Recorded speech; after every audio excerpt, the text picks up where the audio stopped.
तो चलिए आज के इस एक्सप्लेनर में सीधे गोता लगाते हैं। आज हम एक बहुत ही दिलचस्प कहानी द इंट्रूडिंग साइलेंस का विश्लेषण करेंगे। हम डिकोड करेंगे कि कैसे सस्पेंस की एक बेहतरीन मास्टर क्लास हमारे रोजमर्रा की एक बहुत ही आम सी स्थिति को एक खौफनाक मनोवैज्ञानिक क्लाइमैक्स में बदल देती है। मतलब सिर्फ शब्दों से डर कैसे पैदा किया जाता है, आज हम यही समझने वाले हैं। जिस रात बिजली गई, आरव ने इस बारे में ज्यादा कुछ नहीं सोचा। कहानी की शुरुआत देखिए कितनी शानदार है। ये हमें शुरुआत में ही एक झूठे सुरक्षित एहसास में डाल देती है। मतलब गर्मियों में बिजली का जाना तो एक बहुत ही नॉर्मल सी बात है ना। और बिल्कुल यहीं से ये खौफनाक खेल शुरू होता है। तो अब सवाल ये उठता है कि बिजली जाने जैसी एक उबाऊ और आम घटना अचानक से एक मनोवैज्ञानिक बुरे सपने में कैसे बदल जाती है। इसे समझने के लिए हम इस कहानी में इस्तेमाल किए गए टेंशन एस्केलेशन मॉडल यानी तनाव को धीरे धीरे बढ़ाने वाले तरीके का पूरा खाका तैयार करेंगे। हम देखेंगे कि कैसे सिर्फ टेक्स्ट के जरिए हमारे दिमाग में डर का निर्माण होता है। तो सबसे पहला भाग है सामान्य होने का भ्रम यानी बेसलाइन सेट करना। देखिए, सस्पेंस का ग्राफ ऊपर जाने से पहले यह बहुत जरूरी है कि कहानी की शुरुआत पूरी तरह से सामान्य और जानी पहचानी जगह से हो।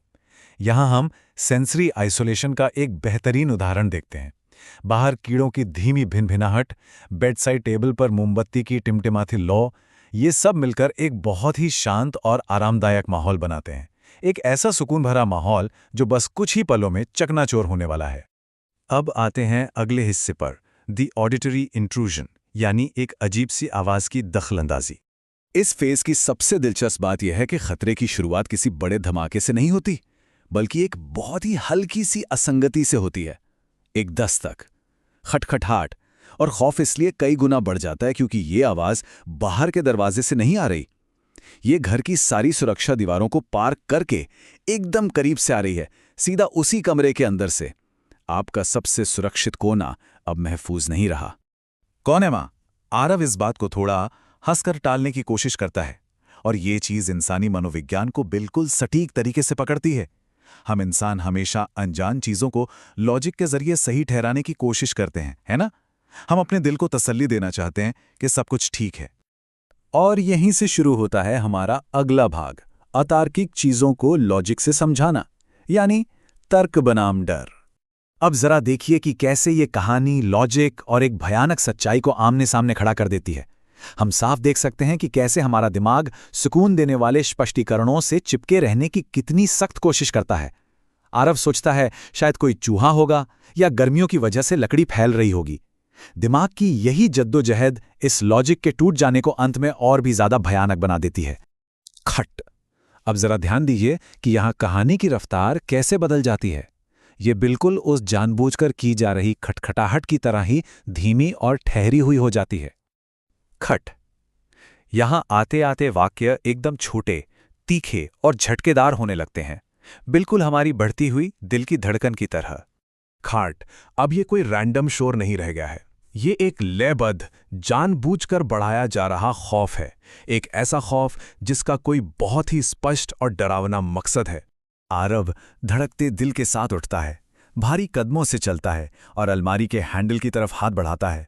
उसकी इन शारीरिक हरकतों को एक एक कदम में तोड़कर राइटर ने मैकेनिकली सस्पेंस को बहुत ही चालाकी से बढ़ाया है। ये बिल्कुल टेंशन के रबर बैंड को पूरी ताकत से खींचने जैसा है, जहां हर एक भारी कदम के साथ डर अपने चरम पर पहुंच रहा है। और इस दौरान जो सेंसरी डिटेल्स दिए गए हैं ना, वो सच में कमाल के हैं। बुरी तरह फड़फड़ाती मोमबत्ती और किसी जिंदा चीज की तरह फैलती हुई परछाइयां, ये विजुअल्स साइकोलॉजिकल डर को बहुत गहरा कर देते हैं।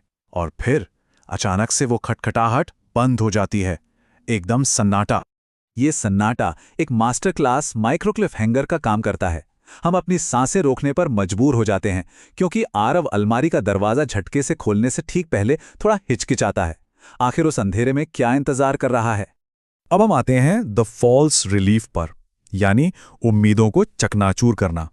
और ये हमें एक क्लासिक लेकिन एकदम परफेक्ट हॉरर मैकेनिक की ओर ले जाता है, द फॉल्स क्लाइमैक्स। अंदर कुछ भी नहीं है, सिर्फ सलीके से तय किए हुए कपड़े। आरव कांपते हुए एक लंबी सांस छोड़ता है। कहानी हमें राहत का एक बहुत ही छोटा सा पल देती है। लेकिन ये सिर्फ इसलिए है ताकि उस जमे हुए तनाव को छोड़कर मेन कैरेक्टर को पूरी तरह से कमजोर और असुरक्षित किया जा सके। तो चलिए अब बढ़ते हैं इस कहानी के फाइनल ट्विस्ट की तरफ, द अल्टीमेट एस्केलेशन। अब इस आखिरी एहसास को देखते हैं कि कैसे राइटर तुरंत खौफ को वापस लाता है और उसे मैक्सिमम कर देता है। जरा इस आवाज की मूवमेंट को ट्रैक कीजिए। पहले अलमारी से तेज खटखटाहट, फिर अचानक सन्नाटा और फिर बिस्तर के पीछे से 2 साफ दस्तक। जब आरव का पूरा ध्यान अलमारी पर था तब ये आवाज चुपचाप उसके पीछे पहुंच गई। ये एक बहुत ही जानलेवा भटकावे का खेल था। आरव धीरे धीरे बिल्कुल एक मशीन की तरह पीछे मुड़ता है। कंबल ऊपर नीचे हो रहा था, मानो उसके नीचे कुछ सांस ले रहा हो। उसे खतरे का एक जीता जागता खौफनाक रूप ठीक उसी जगह पर मिलता है जहां वो अभी कुछ देर पहले सो रहा था। लेकिन वो तो अकेला रहता था। ये एक आखिरी विनाशकारी लाइन सुरक्षा के उस सारे भ्रम को हमेशा के लिए चकनाचूर कर देती है।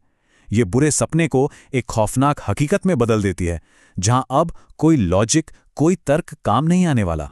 ये पूरी कहानी बहुत ही खूबसूरती से साबित करती है कि हमारा सबसे गहरा डर सिर्फ कोई राक्षस या भूत नहीं है, बल्कि ये वो रूह कंपा देने वाला एहसास है कि हमारी तर्क संगत और सुरक्षित दुनिया पूरी तरह से उजड़ चुकी है। सोचिए, जब परछाइयों को समझाने में हमारा सारा लॉजिक फेल हो जाता है तो उस अंधेरे में वास्तव में क्या बचता है? ये एक ऐसा सवाल है जो कहानी खत्म होने के काफी देर बाद तक हमारे जहन में गूंजता रहता है।